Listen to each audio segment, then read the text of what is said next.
guys? And welcome back po dito sa Mobile Thursdays. I'm Leanne, your host today. And if you guys have noticed something different about me po ngayon, bago yung hairstyle ko. At bakit bago ang hairstyle ni Leanne? Hindi kailangan i-change naman, diba? Pero guys, eto, may bagong tayong pag-uusapan. And super excited ako about this. Pero, so today, since wala naman tayong special guest or whatever, wala tayong guest from a certain brand, but we will still be talking about a very exciting phone na ako super excited about is ang Huawei. Yes, I think you guys know this already. Ang Huawei Nova 5T, nandito po sa Pilipinas ang Huawei Nova 5T. Pero as of now, pre-order stage pa rin siya.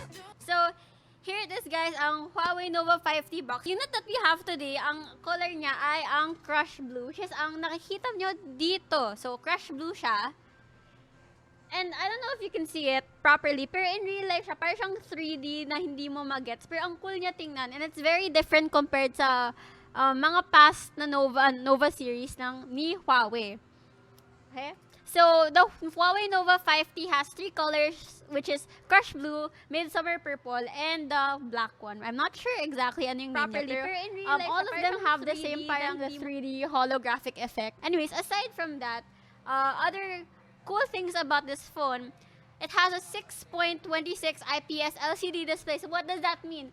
This phone is good length siya. It's not that difficult to hold, and I have very small hands. So, ito, testing ko na, it's very easy to hold. And, yun lang, parang siyang, hindi ka mahihirapan, hindi ka mangangalay, and stuff. And it has 412 ppi and 2340 by 1080 pixels. So, what does 412 ppi mean? Guys, if you don't know what ppi is, it's pixels per inch, diba? So, the more pixels per inch you have, the better the resolution ng phone mo. Another thing that's cool about this Nova 5T is ang may side mount fingerprint siya. So, usually, diba guys, when you have a cellphone, usually rear mount na ang mga ating fingerprint scanner. Diba? But with the Nova 5T, side mounted na siya. So, what else is there to the Huawei Nova 5T?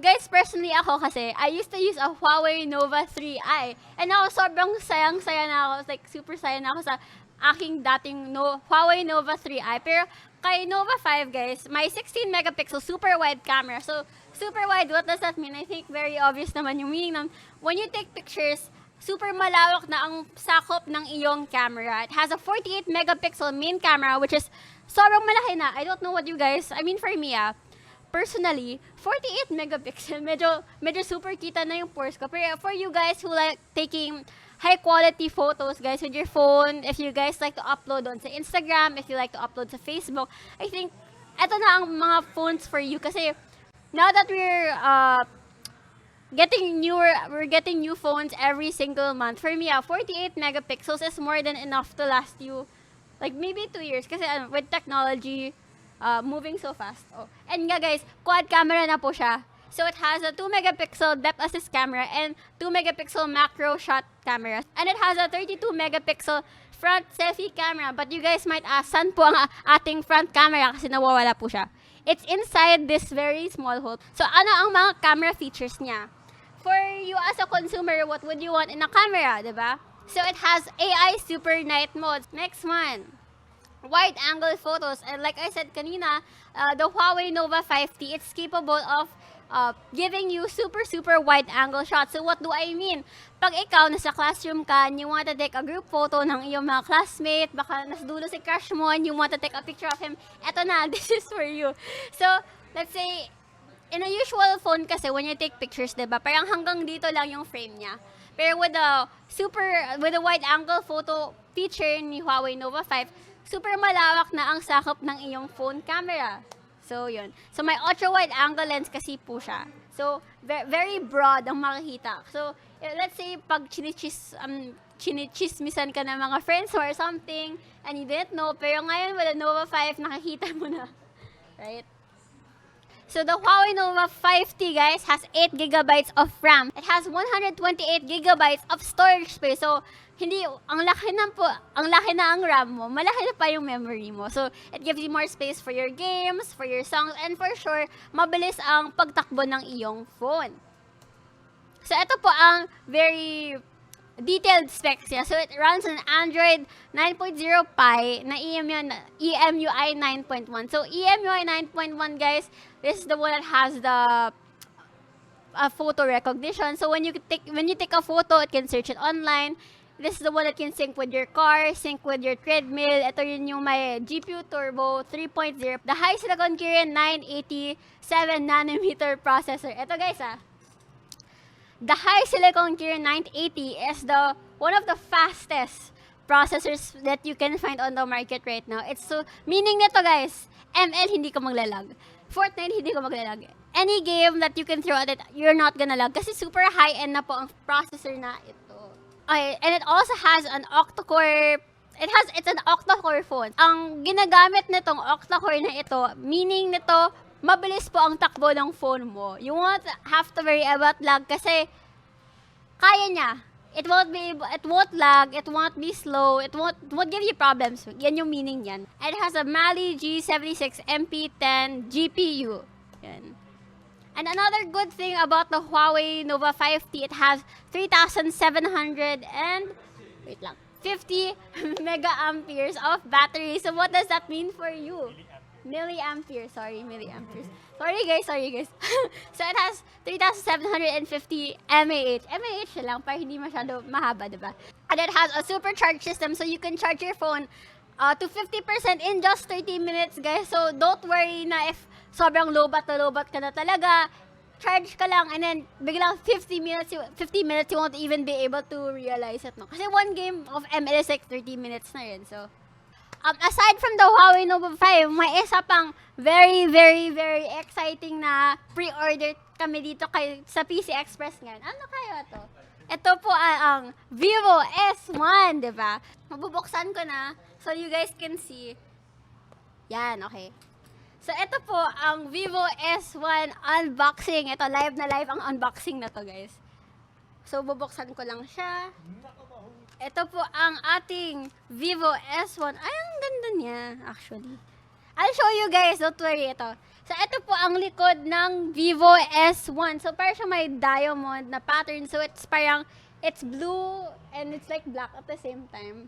Ang color nito exactly ay ang, wait lang, saan to? Diamond black. Okay, so ito na. The S1, 32 megapixel AI selfie perfection captured. So, chan. So, the Super AMOLED display supports always on display. So, what is always on display? Diba pag always on, namamatay siya kasi baka malit yung battery, baka something like that, diba? Pero with the Vivo S1, guys, hindi siya mamamatay kaagad kasi the Super AMOLED display is very efficient. So, even if you leave it on ng super matagal, hindi siya mamamatay even if na always on ang kanyang display.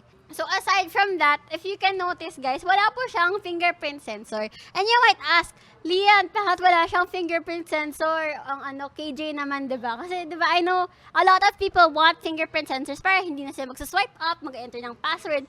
But don't worry, guys, ang kanyang fingerprint sensor ngayon po ay in its display itself. So, if you put your finger po here, it will be able to read it kaagad. So, you won't have to look for the fingerprint sensor anywhere kasi nandiyan na po siya. So, automatic bubukas na lang siya.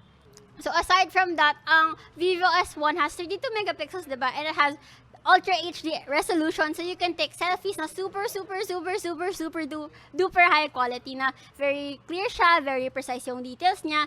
And it has the different features na ako, personally, I like these features. Yung mga AR stickers, yung mga filters, yung mga AI beautification. Kasi minsan, guys, nagkakatigyawa talaga. There are some days I just want to cover it pero hindi siya possible but possible siya with the AI beauty functions ng Vivo S1. Ano po ang camera specs ni Vivo S1? So as you can see po, tatlo po ang kanyang camera. So it has an 18 megapixel wide camera, an 8 megapixel ultra wide camera, and a 2 megapixel depth sensor. That's what gives you the bokeh effect, diba? So it also has the Sony IMX499 camera sensor. So this camera sensor will allow you to take better photos with increased accuracy and precision. So, the AI portrait framing, diba guys, ito. So, when you take photos, diba, you have your rule of thirds, yung mga ganon. So, ito, the AI function, the AI camera will do it for you. So, you don't have to think about that anymore. Para always perfect yung proportion ng mga photos mo, diba? So it's more fun. So you don't have to think about it. So specs nito, it runs on an Android 9.0 Fun Touch EMUI kasi Vivo has their own user interface. It has 128 gigabytes of storage, so no need to worry guys na mawawalan ka ng storage. Kahit you take thousands of selfies, you have thousands of like files ng music, and if you have a lot of games, pwede na pwede ang Vivo S1 for you. And it's expandable pa to 256 gigabytes. So no need to worry kung maubos ang iyong memory. And it has 6 gigabytes of RAM, so smooth na rin ang performance ng Vivo S1 mo. Diba? It has a MediaTek MT6 768 Helio P65 processor, and it is also an octa-core phone. So, 6 gigabytes of RAM, and it has a Helio P65 processor, which is a pretty decent processor na rin. And it's octa-core pa, so no need to worry na maglalag siya, diba? It has a Mali G52 MC2 GPU. So, another good thing about the S1 guys, of course, hindi mo wala ang battery niya. So, why is battery important? I think we all know why battery is important. Pag tatawagan ka ng nanay mo, nak, saan ka na? Pero patay ang phone mo kasi wala kang battery yun, grounded ka, dance ka na. Diba? So, eto with the S1, you won't have that problem kasi you have 4,500 milliamperes of battery. The Vivo S1 also has its own game mode. So, with the Vivo, it's called the Ultra Game Mode. So, it will help you also make your games run faster, run smoother, and it will reduce frame drop by 300%. So, super maganda to for you guys who enjoy gaming, ML, PUBG, Fortnite, all of those games na parang medyo intensive talaga siya sa phone. Perfect na perfect ang itong Ultra Game Mode for you, diba?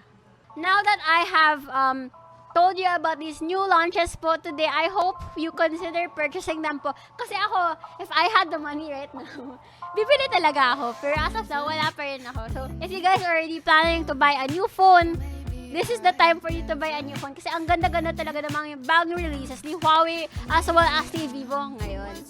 So, please stay tuned guys kasi we will be back with our Road to Mythic series! Woo! Bye-bye muna!